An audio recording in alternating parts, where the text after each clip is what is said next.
The world is used to crises. It is not used to ultimatums from its closest ally. This week, Greenland stopped being a remote Arctic island. It became a line in the sand. On one side, Denmark and Greenland, speaking the language of diplomacy, meetings, allies, de-escalation. On the other, President Donald Trump, repeating a single demand: ownership, control, nothing less. In a normal world, this would be noise, posturing, a negotiation tactic. But this is not a normal demand, and this is not a negotiable outcome. Trump has already said the quiet part out loud: Greenland in the hands of the United States. Anything else he says is unacceptable. That sentence matters, because once you erase compromise, diplomacy collapses. If you want to understand why Europe is alarmed, why NATO is uneasy, and why this moment could redefine American power, stay with me. Because the real story isn't about land, it's about how power now speaks, and what happens when it stops listening. To understand why this demand is so dangerous, we first need to be clear about what is actually being demanded. At first glance, this looks like a policy debate. Security, resources, the Arctic opening as ice retreats. But listen carefully. This is not a discussion about interests. It is a demand about outcomes. The United States already has access to Greenland, a military base, security cooperation, all within existing alliances. What Trump is asking for goes far beyond that.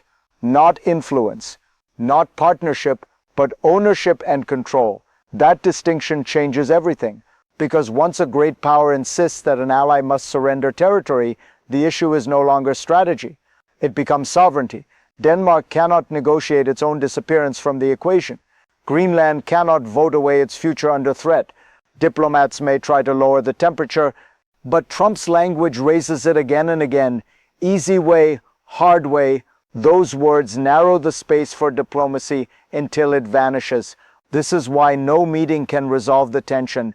There is no middle ground between cooperation and submission. To see how we arrived at such an extreme moment, we need to step back and look at where this fixation began. This fixation did not begin with strategy papers or military briefings. It began with a map. Years ago, Trump looked at Greenland and saw scale, size, space, a massive island sitting between America and Europe. In his own telling, that was enough. "I love maps," he said. "That should be part of the United States." Only later did policy catch up to instinct. As climate change reshapes the Arctic, ancient ice turns into navigable water, shipping lanes open, military calculations shift. Suddenly Greenland looks important. Rare earth minerals, strategic positioning, a buffer against Russia and China in the North Atlantic. But notice the sequence. The desire came first, the justification followed. This is how power often works in history. Impulse dressed up as inevitability. Denmark said no in Trump's first term. Greenland stayed put, and instead of fading, the idea hardened, because when an obsession is resisted, it does not disappear. It escalates. Then came the first rupture. Not a war, not a sanction, but a shift in tone. Trump stopped treating Greenland as a question and began treating it as a deadline. At a White House event, he drew the line: the easy way and the hard way. Those words landed hard in Europe, because allies don't speak to allies that way. The easy way was pressure, visits, signals, a controversial trip by J.D. Vance and his wife to the island.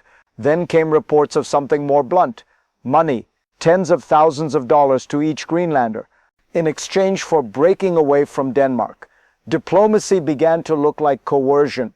And when asked about force, Trump didn't close the door. He left it open, wide enough to be noticed. Soon after, the White House itself joined the escalation. A meme, a choice between America's light and darkness with Russia and China. This was no longer subtle. It was narrative warfare. If you're trying to follow global power shifts like this, now is the time to pay attention, because beneath the rhetoric, there is a deeper system at work. What you're seeing is not improvisation, it is a pattern. When a leader decides the destination first, institutions are forced to justify the route afterward. This is the hidden mechanism. Trump's demand turns diplomacy into theater.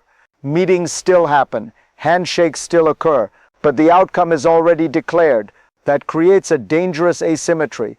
Denmark is expected to negotiate. Greenland is expected to choose. But the United States refuses to accept no as an answer. In that system, dialogue becomes pressure. Pressure becomes threat. And threat replaces consent. Officials around Trump scramble to rationalize it. Security, resources, great power competition. But these are explanations, not causes. The cause is absolutism. Once a leader declares that anything less than total control is unacceptable, every diplomatic tool becomes a weapon. That's why this isn't about Greenland alone. It's about how power behaves when it stops recognizing limits. And when systems like this encounter resistance, they don't stabilize. They fracture. The fracture is already visible. Europe heard the message clearly, and it wasn't reassurance. When Stephen Miller said no one would fight the United States militarily over Greenland, he wasn't predicting peace. He was declaring hierarchy, power speaking to allies as if resistance is futile. That changes calculations overnight. European leaders began asking questions they haven't asked in generations. What if deterrence no longer applies inside the alliance? What if NATO's strongest member becomes its greatest uncertainty? The European Parliament didn't hedge. It condemned the rhetoric outright, calling it a violation of international law and the sovereignty of a NATO ally. Behind closed doors, something more serious happened. Discussions about invoking a mutual defense clause within the European Union, not against Russia, not against China, but against a scenario involving the United States. That is the second crisis, not tanks, not troops, but trust evaporating in real time. And when trust between governments collapses, the consequences don't stay at the top. This is where it reaches you, because geopolitical language has consequences far beyond conference rooms. If you live in Denmark, you are watching an ally talk about your country as an obstacle. If you live in Greenland, you are being reduced to a prize, a territory to be won, a population to be persuaded, or pressured. And if you live anywhere else in Europe, you are being asked a quiet question. Does alliance still mean protection, or does it now mean compliance? You don't get to vote on Arctic strategy, but you will live with the results. Markets respond to instability. Security guarantees lose clarity. The idea of shared rules starts to feel conditional. This is what uncertainty feels like from the ground. Not dramatic, just unsettling. If power can speak this way to friends, what language will it use with everyone else? If this analysis helps you see the system more clearly, share it, because understanding is the first line of defense. And once uncertainty spreads locally, it doesn't stop there. It travels. The ripple effects are already global. Because Greenland is not just an island. It sits at the intersection of climate, commerce, and power. As Arctic ice recedes, routes shorten, military access expands, strategic geography tightens. That's why Russia watches closely, why China studies the precedent, not because they want Greenland, but because they want to know the rule. If a superpower can openly threaten a smaller ally, invoke force, dismiss sovereignty, and still claim legitimacy, then the system shifts. The comparison no one wants to make becomes unavoidable. Territory taken by pressure, choices framed as destiny. This is how norms erode, not all at once, but selectively. For decades, the West argued that power must be constrained by law, that borders cannot be redrawn by force. If that principle bends here, it weakens everywhere. Allies recalibrate, adversaries adjust, neutral states hedge, the Arctic becomes a testing ground, and once the rules blur, the future stops being predictable. There are three paths forward. None of them are comfortable. The first is restraint. Trump waits, rhetoric cools, pressure remains, but force is never used. In this scenario, damage is limited, trust is bruised, not broken. Allies adapt, but the system survives. The second path is coercion without conquest. Economic pressure, information warfare, relentless signaling. Greenland is pushed, Denmark is isolated, no tanks cross borders, but sovereignty is hollowed out. This path is quieter and more corrosive. The third path is escalation, the hard way. Here, force is no longer theoretical, and the transatlantic alliance fractures in full view.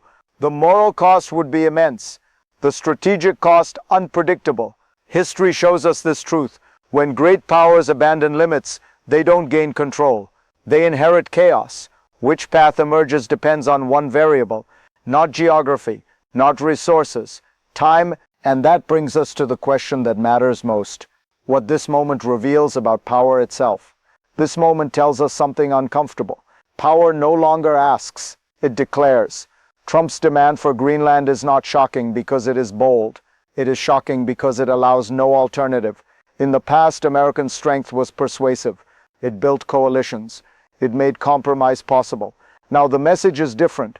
Accept the outcome or face the consequences. That logic doesn't end with Greenland. It becomes a template for allies, for institutions, for the rules that once restrained force. History is clear on this point. Empires don't fall when they are challenged. They weaken when they stop listening. If diplomacy requires surrender, then diplomacy is already dead. What comes next is not inevitable, but it is approaching. And the only real question left is not whether Greenland changes hands. It is whether the world accepts a future where power decides first and explains later. If you want to understand where global politics is heading next, stay here. Share this conversation, because the next crisis will not announce itself as clearly,